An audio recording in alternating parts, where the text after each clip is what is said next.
kapag ikaw ay nasa business, it is inevitable that you interact with other persons, with third persons. Yung mga third persons na yan ang market mo. All right? So, in that dimension of partnership, the partnership itself and the partners, they have obligations to fulfill with regard to the third persons, with regard to their customers and creditors. So what are these? Number one, the partnership operates under a firm name. Of course, as a rule, the partners may adopt any name, any firm name, which may or may not include the name of one or more of the partners. That's under Article 1815 of the New Civil Code. For example, no, SGV. I'm sure, no, you are AIS students, no? Alam nyo kung anong SGV. Sisip Gores Velayo and Company, one of the best, if not the best accounting firm here in the country.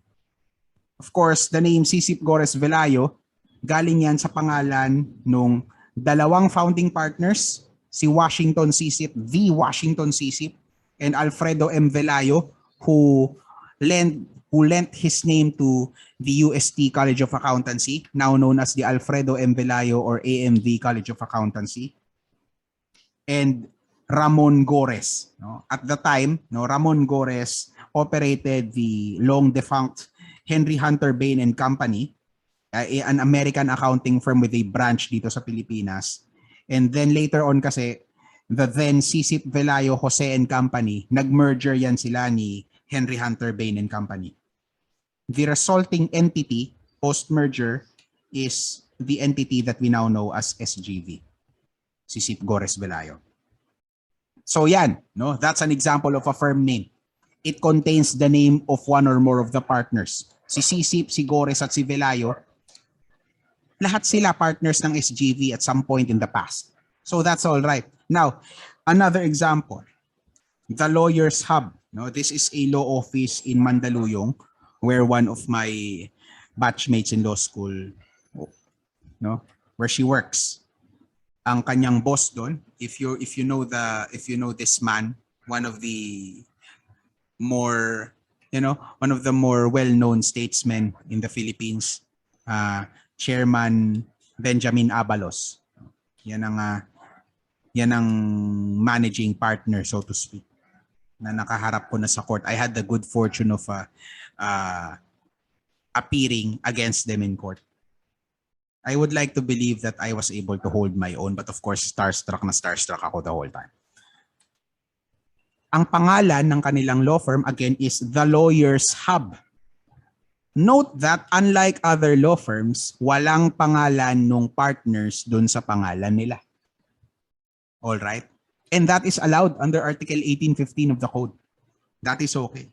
Now, another example, the last example that I have, Divina Law. Ngayon, syempre, you might know of the managing partner of Divina Law, Dean Nilo T. Divina, Dean of the UST Faculty of Civil Law, and a very visible political commentator, either sa ngayong A to Z, minsan sa CNN, minsan sa GMA. Tinatanong yan siya ng mga media anchor natin, mga news anchor natin about his opinion on a variety of topics. Minsan kadalasan sa politics, minsan sa business and commerce, kasi forte ni Dean Divina ang corporate, mercantile law, commercial law. Okay? Ang pangalan ng law firm niya ay Divina Law. Now take note, if you take a look at the website of Divina Law, maliban kay Dean Divina, the firm also has 9 senior partners. Pero kung mapapansin niyo, kaninong pangalan lang ang nandoon sa firm name? Pangalan lang ni Dean Divina. No? Hindi kagaya ng mga law offices na ang hahaba ng pangalan. Dito, just Divina Law. That is also allowed. Because, no, again, what is the general rule?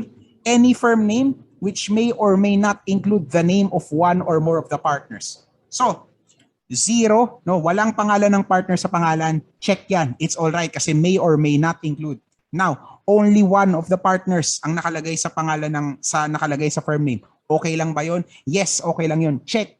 No? Because pwedeng may include the name of one of the partners. Now, Sisip Gores Velayo o tatlo, no? Pwede rin ba yun? Yes, pwede yun because it includes the name of more than one partner. That is also allowed. But of course, there are limits, no, by way of exception to what a firm name can be or contain.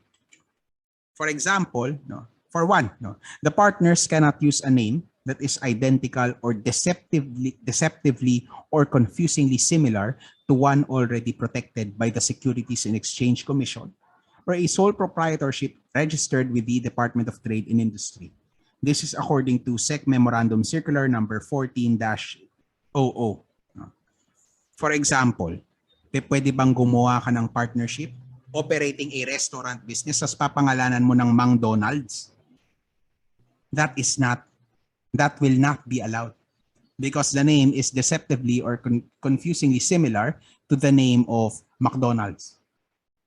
Pwede ka bang gumawa ng partnership, restaurant business na pangalan ay Jolly Boy? Hindi rin yun pwede. All right? That is also not allowed. Now, with regard to law firms, no? With regard to law firms, you can remember, I hope, that I asked you to read the case of INRE CC. By way of update, I have to tell you that the decision of the Supreme Court in CCIP has been abandoned by the Supreme Court. In its place now stands Rule 3.02 of the Code of Professional Responsibility. Now, the Code of Professional Responsibility, by way of context, no, this is the code, well, yeah, as the name suggests, the code that governs the conduct of all lawyers. Now, Rule 3.02 provides that firms, no, law firms, can now use the name of a deceased partner, can now retain the name of a deceased partner in the firm name, provided that the firm indicates in all its communications that the partner in question is already dead. All right? Now, I would just like to take note. Mental exercise lang.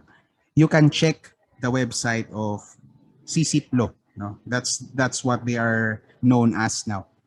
Nandoon pa rin ang pangalan ni CCIP because of Rule 3.02 of the CPR. Now, of course, no, normally kasi when it comes to law firms, what they do in order to comply with the requirement that the firm should indicate in all of its communications that the said partner is deceased, ang ginagawa nila, merong alam niyo yung cross, no? Yung cross na nakasubscript sa tabi ng pangalan ng partner. Just so that people know that this certain partner whose surname forms part of the firm name is already dead. However, mapapansin niyo sa website ng CCIP Law, walang nakalagay na ganun. Walang nakalagay na distinguishing character which points to CCIP, the CCIP here being Alexander CCIP, who incidentally is the brother of Washington CCIP of CCIP Gores Velayo. Ang gagaling nila, no? Geniuses really. Matatalino talaga sila. Perhaps I would think the reason why there is no distinguishing indication in the firm name na patay na si Alexander CCIP is because considering dun sa dami ng nakabasa na tungkol sa INRE CCIP, I would believe that most people know that Alexander CCIP is already dead. Okay, and an indication that the man is dead would be redundant. All right, everyone can be reasonably expected to know that, but at this point. Now, the partnership is primarily liable for contracts entered into, number one, in its name and for its account. Number two, under its signature. And number three, by a person authorized to act for it. So if the transaction or if the agreement or contract is entered into in the name of the partnership and for the account of the partnership, and whoever signs it for the partnership is authorized to do so, at nakalagay doon sa agreement na that person signs, no, for the partnership, that is good. The partnership will be liable for that contract or agreement. Now, of course, as a rule, as mentioned earlier, every partner is an agent of the partnership for the purpose of its business. So generally, anybody in the partnership can perform this action. Of course, if there is a managing partner, di syempre, si managing partner dapat. You just apply the rules we have outlined earlier in this material. Now, when can a partner be held liable for partnership contracts and debts? Of course, no, as a general rule, a partnership should be held liable for its own debts. Okay? Bumabalik tayo. Lagi naman tayong bumabalik doon sa core principles. Separate juridical personality, distinct from that of the partners.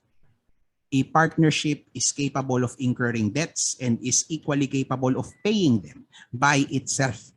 Okay? Separate siyang person eh. Now, maliban doon, it is only when the partnership assets are exhausted that the creditors can go against the individual partners. Now, of course, we are talking here about general partners. Okay?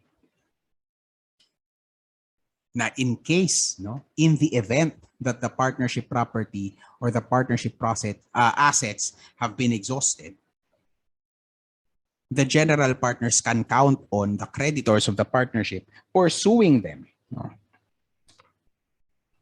para doon sa property nila, babawiin yung pagkakautang ng partnership.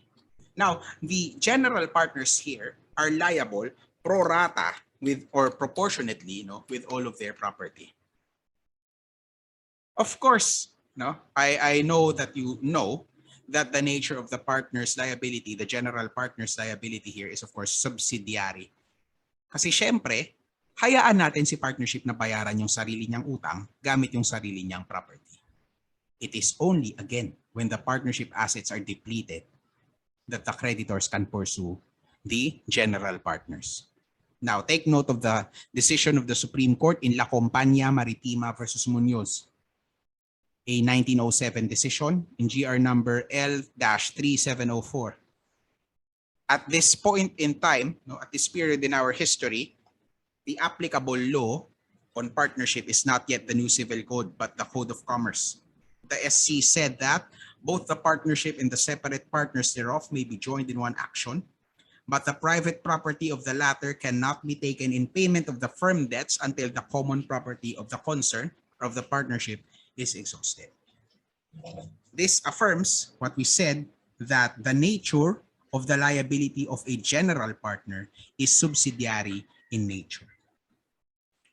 Now, of course, the rule is different for partners who were admitted to the partnership later on.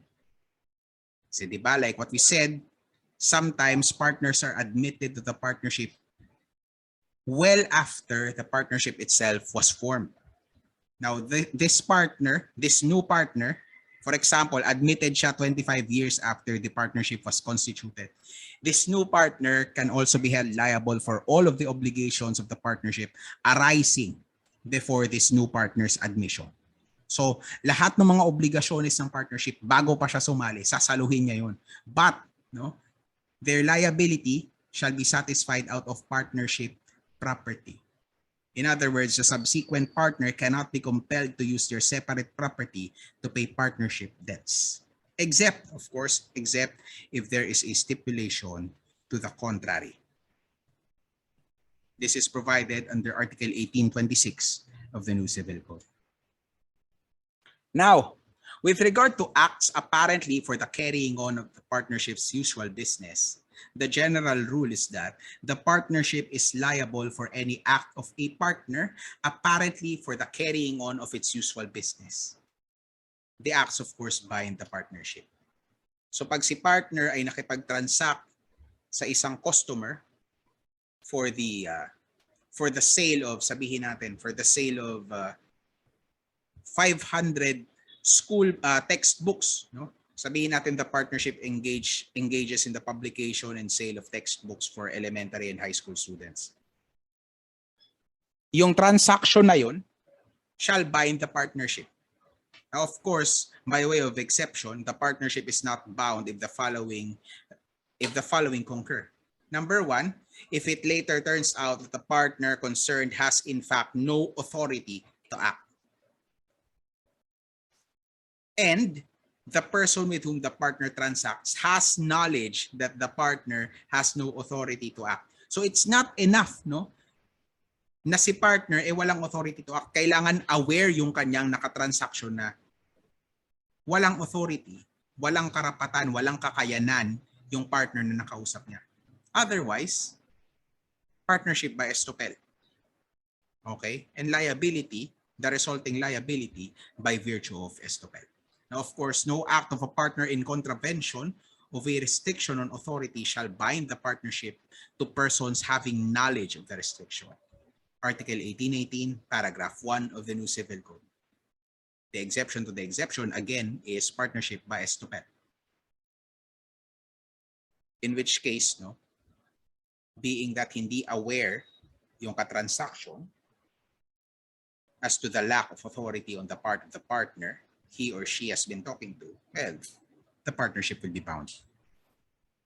Now, on the other hand, if we are talking about acts not apparently for the carrying on of the partnership's usual business, the rule would be that the acts of a partner which are not apparently for the carrying on of the partnership's usual business will not bind the partnership.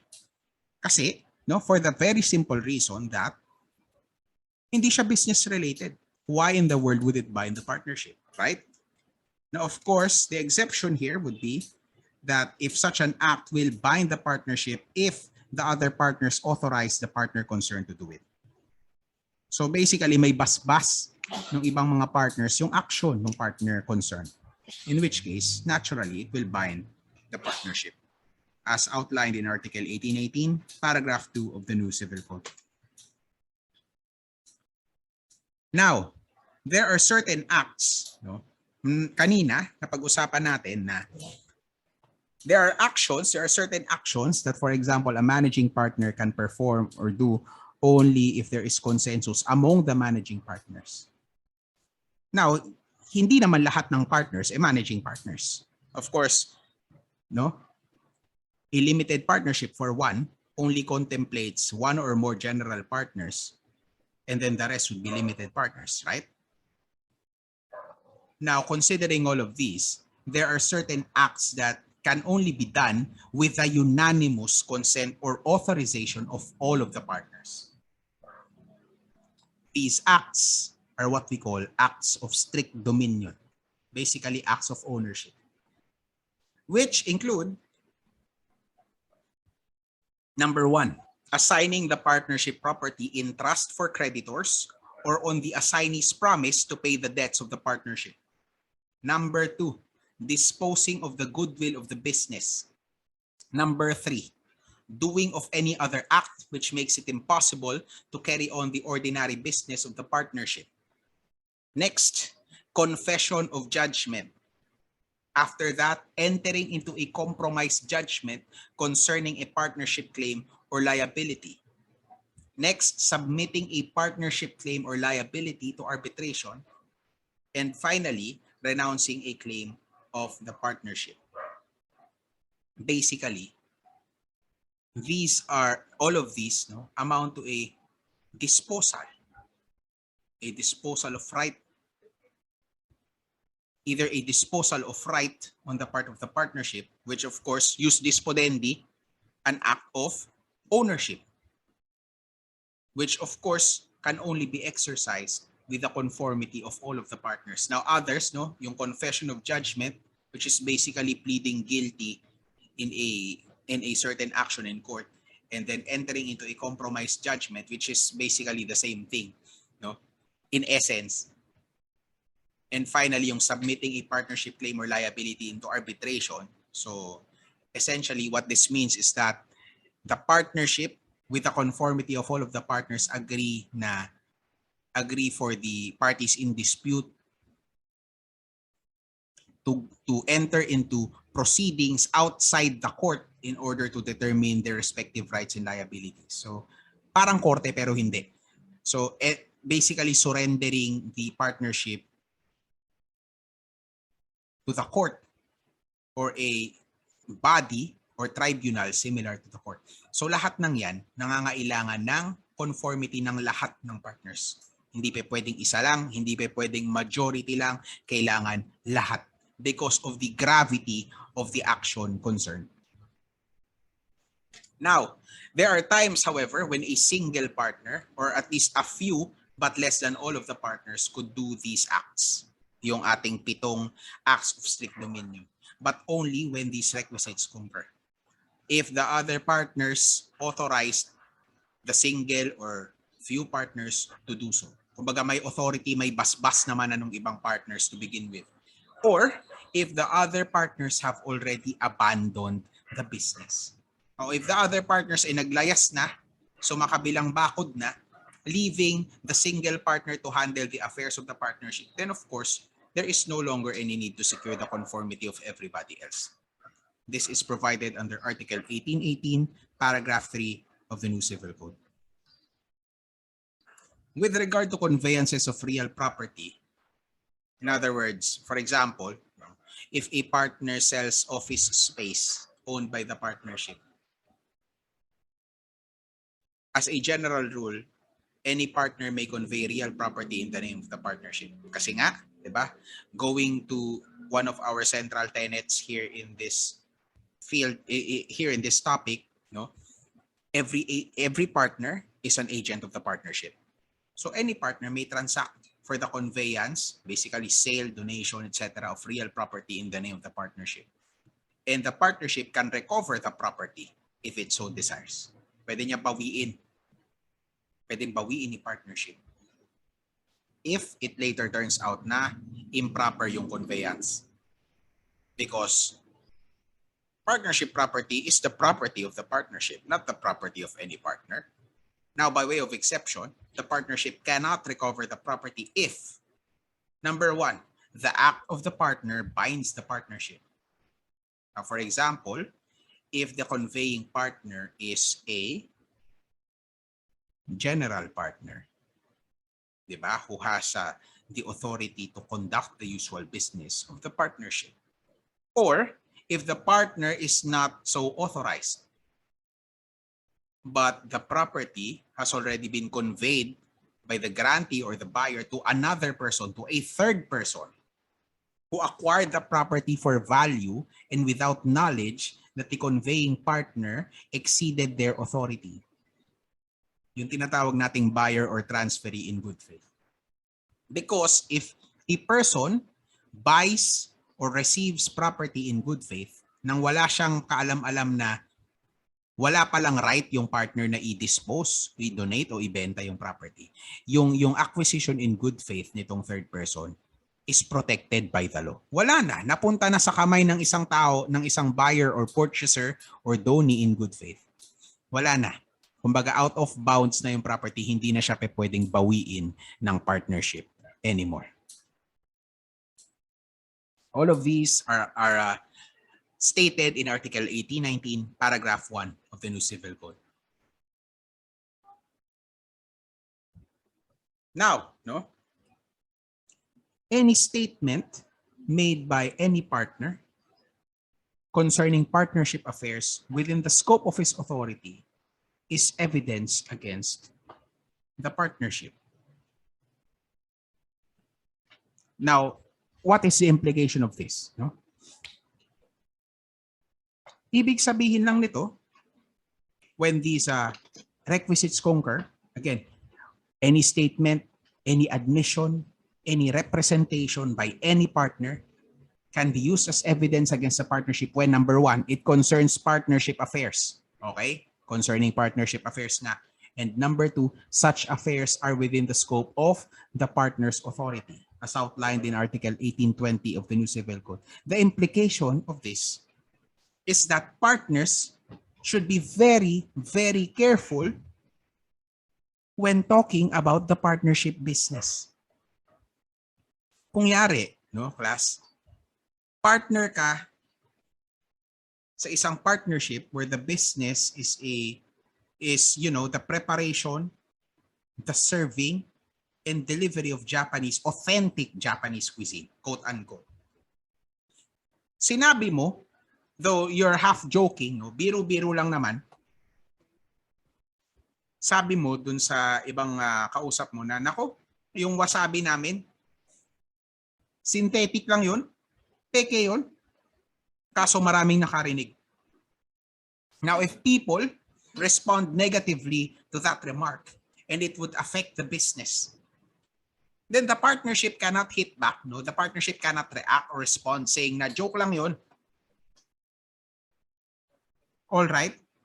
Article 1820 is pretty unequivocal with regard to this. So long as the statement concerns partnership affairs, ayun nga, Japanese restaurant, then of course, the statement on the nature of the wasabi being used, it concerns the affairs of the partnership, surely. And of course, those affairs are within the scope of the authority of the partner. Basically, ikaw, for example, na nagsabi nung joke na yon, nung alleged joke na yon. So yun nga ang implication. Partners should be very careful, extremely careful even, when talking about their business. Now, when is knowledge of a partner deemed to be knowledge of the partnership? Again, going to the basic rule that partners are agents of the partnership. Two situations to class. Now, knowledge of a partner acting in a particular matter, acquired while acting in a particular matter, acquired while a partner, na medyo roundabout, I will be explaining that in a bit, or then present to his mind. Ibig sabihin lang naman itong first situation na to, a partner learned of something while doing his or her work as a partner. Or a partner acted on a particular matter, then present sa kanyang isip. That's situation number one. Second situation, the knowledge of any other partner not acting in a particular matter who reasonably could and should have communicated what he or she had learned to the other partner. Ngayon, ano ba tong particular matter na to? Let me give you an example. There is a partnership. One of the partners is A. No? A, acting for the partnership, bought a parcel of land from D. Before the sale pushed through, A acquired some information that the land being sold by D is involved in a case in court, involved in litigation. Now, in that court case, there is a person, E, who claims to be the owner of the land. So what is the resulting inference that we can make? The ownership of the land is uncertain. Kasi merong taong nagkiklaim na siya yung totoong may-ari, na hindi si D ang tunay na owner, kundi si E. Normally, you can try asking from your family and relatives, I guess. Kapag ganyan, na merong nagsasabi na siya ang totoong may-ari ng property, so the ownership is in dispute, normally red flag yan when you're trying to buy real property. Pag bumibili ka ng lupa at merong ganyang issue, the best course of action, people would tell you, would be to back out. Kasi kapag nabili mo yung property, magmamana ka ng problema at baka mabawi pa sa'yo ng di oras kasi nga, hindi malinaw kung sino ang totoong may-ari ng property. Alright? Nevertheless, no, A did not convey the information to the partnership. Okay? Hindi sinabi ni A yung nalaman niya for whatever reason. Later on, no, habang umuusad yung court case, nagawang patunayan ni E na siya ang lawful owner, ng true owner ng land, and he was able to recover it. Now, of course, this is to the prejudice of the partnership. In this situation, A's knowledge is knowledge of the partnership. And D, as a result, cannot be held liable for not informing the partnership of the issue with the land. Now, the creditors of the partnership shall be preferred to those of each partner as regards the partnership property. So, merong priority of payment ang partnership of creditors with respect to partnership assets, which of course makes sense. The partnership is vested with separate juridical personality, distinct from that of the partners. Diba? Parang dasal lang, paulit-ulit lang. The partnership, owing to its separate personality, may incur its own obligations. May sarili siyang utang, and therefore, no, the creditors of the partnership are entitled to priority when it comes to the matter of seizing, no, or confiscating the assets of the partnership for the payment of debts. So malinaw yan sa partnership assets. Sarili niyang property yan, sariling property ng partnership. And therefore, naturalmente na may priority yung creditors ng mismong partnership to those assets. Now, the rule is of course different when we talk about the individual property of a partner. Siyempre, yung individual creditors din ng partner ang preferred. No? However, these individual creditors may ask for the attachment and public sale of the partner's share in the partnership assets. Iba yan doon sa partnership assets mismo. Okay. But of course, with least interference to the business and rights of the other partners.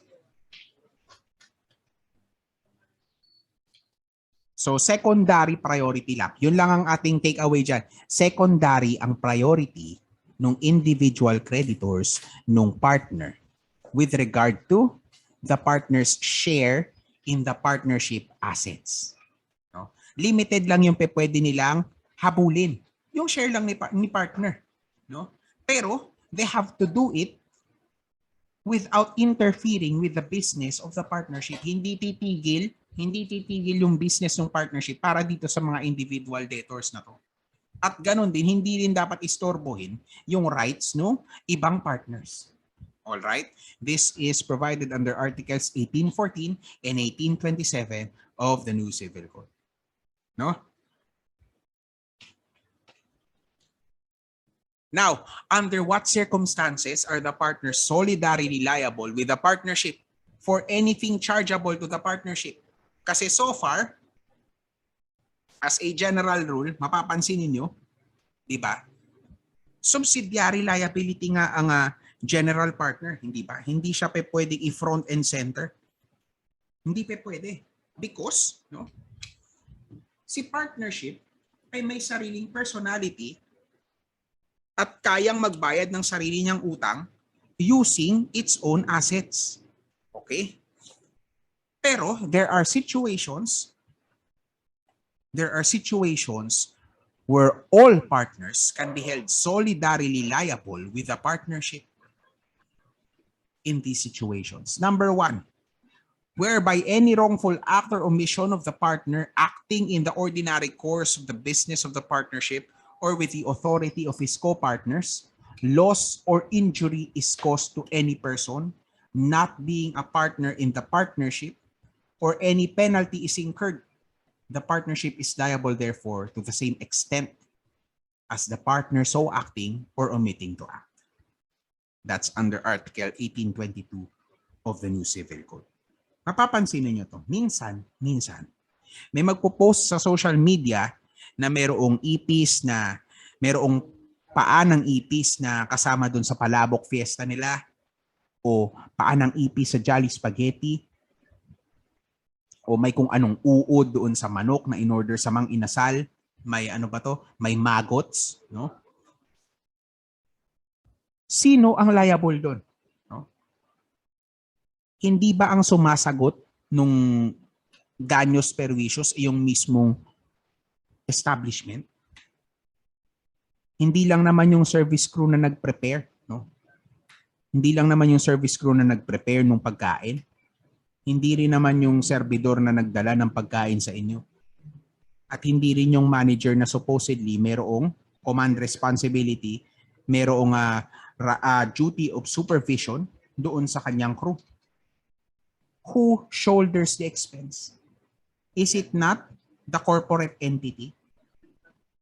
So kung sa palabok fiesta ay may nakita kang panang ipis, hindi ba si Jollibee ang magbabayad ng danyo sa'yo? applying by analogy, no? We are talking about corporations here, pero ganun din ang rule sa partnerships. Because solidarily liable ang partnership with the partners. So for example, partner yung chef, no? Sabihin natin medyo maliit na karinderya o na restaurant na operated by a partnership. O merong may bubuit na naluto kasama nung kare-kare. Pasintabi kung kumakain kayo ngayon. Paano 'yun, no? Iiwan ba ng partnership si chef na sagutin yung danyos mag-isa? No. No, because the partnership is solidarily liable. Normally, yung ginagawa na lang yan, may pay cut, no? Babawasan yung sweldo nung partner concerned or yung profit normally due to the partner who committed the error or the mistake. But for the purpose of reimbursing, no, the aggrieved third person, it is the partnership who settles the obligation because of this solidary liability.